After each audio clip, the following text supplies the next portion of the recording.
was like, why am I not living on a boat? Yeah. The thing that feels like the most hard work is that we have to go to work.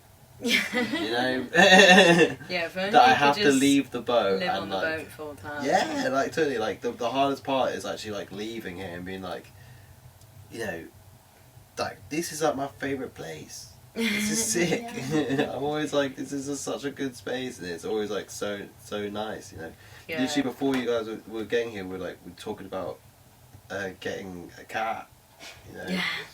Still mortgage and now rent and all these things. You're locking yourself into a way of life by like having rent and mortgage. But yeah. we're locking ourselves into some way of life in that we have to be moving.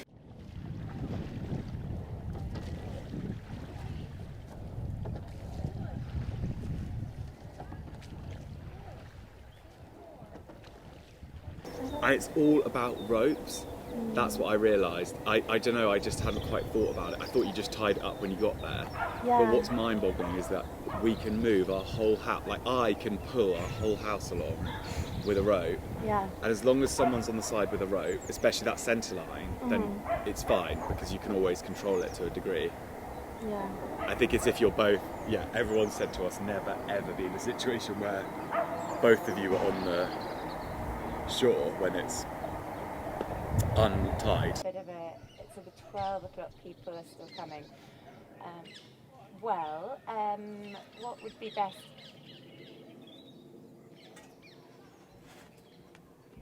So, can I come back later? Okay,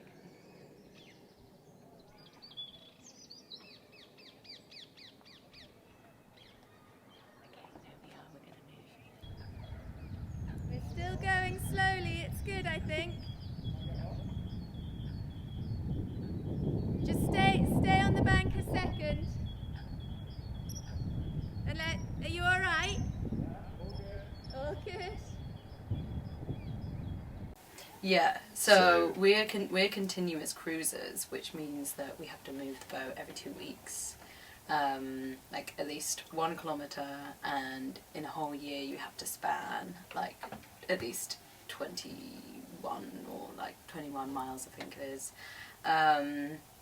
So yeah, if you are continuously cruising, you are not legally allowed to rent out your boat, and then if you have a mooring, then your boats might go on the market for quite a lot of money. That's probably going to be the same as a flat. Anyway, so... but then you've still got all the things you have to do on a boat, and you know, living on a boat is like a second. There's a lot that needs to be done, maintenance wise. Certain things that you wouldn't, you know, usually think of. Because living in a flat, there's stuff that you have to do to like maintain your life. There's extra things you have to do and extra things you have to think about.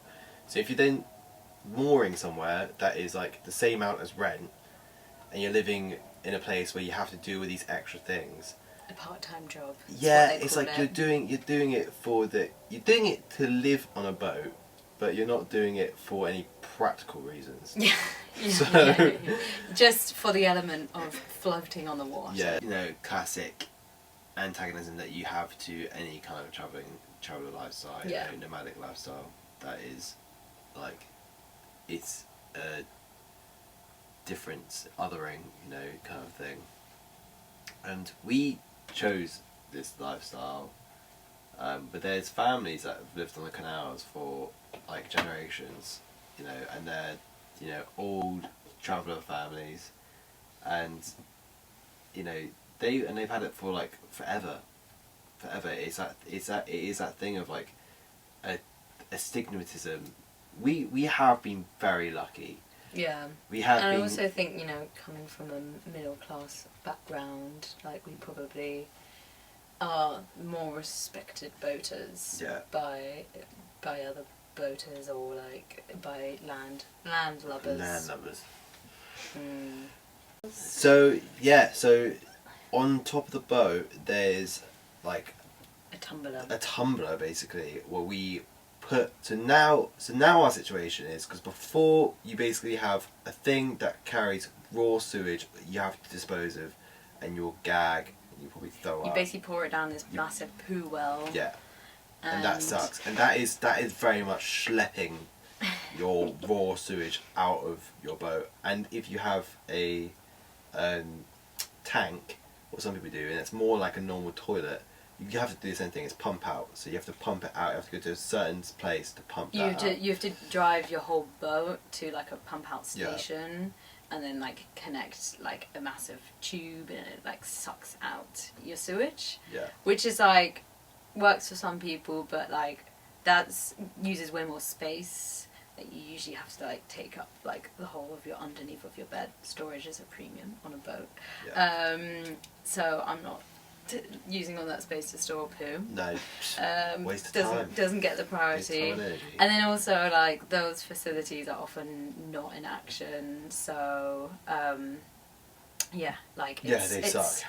You're reliant on infrastructure, whereas like we're much more self-sufficient with the compost. So that was a big thing for us because when we were doing Elsan, it took us ages to sometimes go from one spot to another, and it would be like we had to not just plan of like when we were out the countryside. One of the things we would think about is like, is there somewhere close by we can park our car for free and have a car nearby?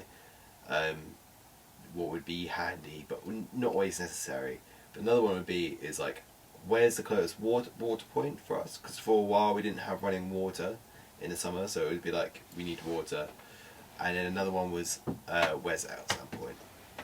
And then as soon as we got rid of that toilet, it was like blessing. When we have the compost toilet comes with us, we sort it out on the boat. Like so when we have like it's like a box, you poo in it.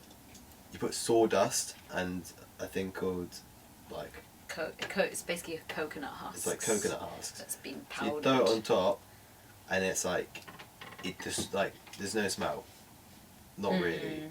And then like by the time you're all done and it's filled up, the stuff on the top is basically already compost. It already just like smells like earth. A giant corkscrew basically that you stir it up with every once in a while. And then you also, like, whenever we're just on the roof doing things, you'll, like, turn the tumbler. Yeah, it turns. And, like, it's fully decomposted.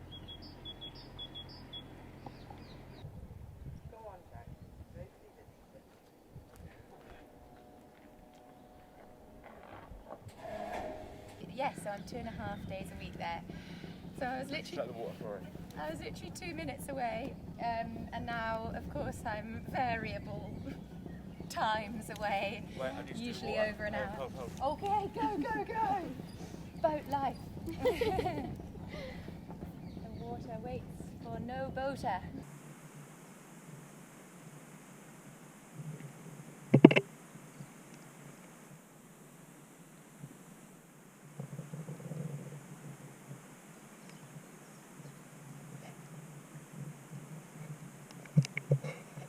Freedom, being able to move your home and like explore like the whole of the UK, and just like be in nature when you want to be in nature, be in the city when you want to be in the city, like, and you don't quite get that with like living in a van.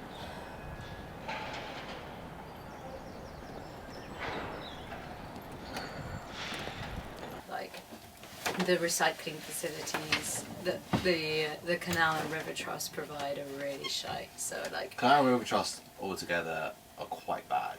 Yeah. But boaters are not fans of the Canal and River Trust. Let's just say they became a charity.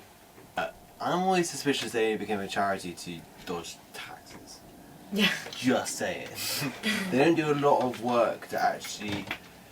They do some, but definitely not enough to actually maintain the canals. They always put in new rules about like where people are not allowed to moor, They're not basically about where just they are allowed to moor constantly restricting the space for continuous cruises. They want to privatise more of the canals, and like there's like these very, very old bylaws or whatever they're called that like permit continuous cruises. It's common law. It's common law in this country. So it's like that It's like, thou if the shalt laws- be able to moor wherever you Yeah, it's common law, motherfucking so it's like write down the great so things. technically they don't have any authority, but like they do in a way. 'Cause Yeah, they give they give you your license, and like it's a bit like, I mean, the whole thing's a bit performative, because essentially if you're like, nah, fuck you, and you don't move, then you can kind of just get away with it. And there are some You don't want to do anything. there are some boaters that do that, and like, I mean, I have heard of one case of like some guy having his boat like removed by the Canal and River Trust, but I've heard of one guy, Yeah. and it's like, and they keep imposing more and more restrictions. You know, if you're going to be having a boat that's like a certain, and you're living on your boat, that's the thing. Because there will be people who have a boat and they just have it as like a holiday little like, woohoo, a little boat kind of thing. And maybe they are more Tories, Yeah. you know, and and that is where it changed. But I think if you're living for liveaboards. for the liveaboards, there is definitely a common mindset. I feel like I've always wanted to live on a boat. Yeah. But when I was younger, I would dream that it was like a sailboat, and I would just be like out on the sea with my family, just like a complete remote, just like little kid fantasy. I feel like I love small spaces. This way of life just suits us. So that's the thing, like, I think for us, we're saying it like it's fucking gospel, you know what I mean? Yeah. But it's like, for us, we've just found something that really works for us. And hey, that's great for us. Good for us. But I don't think it works for everyone.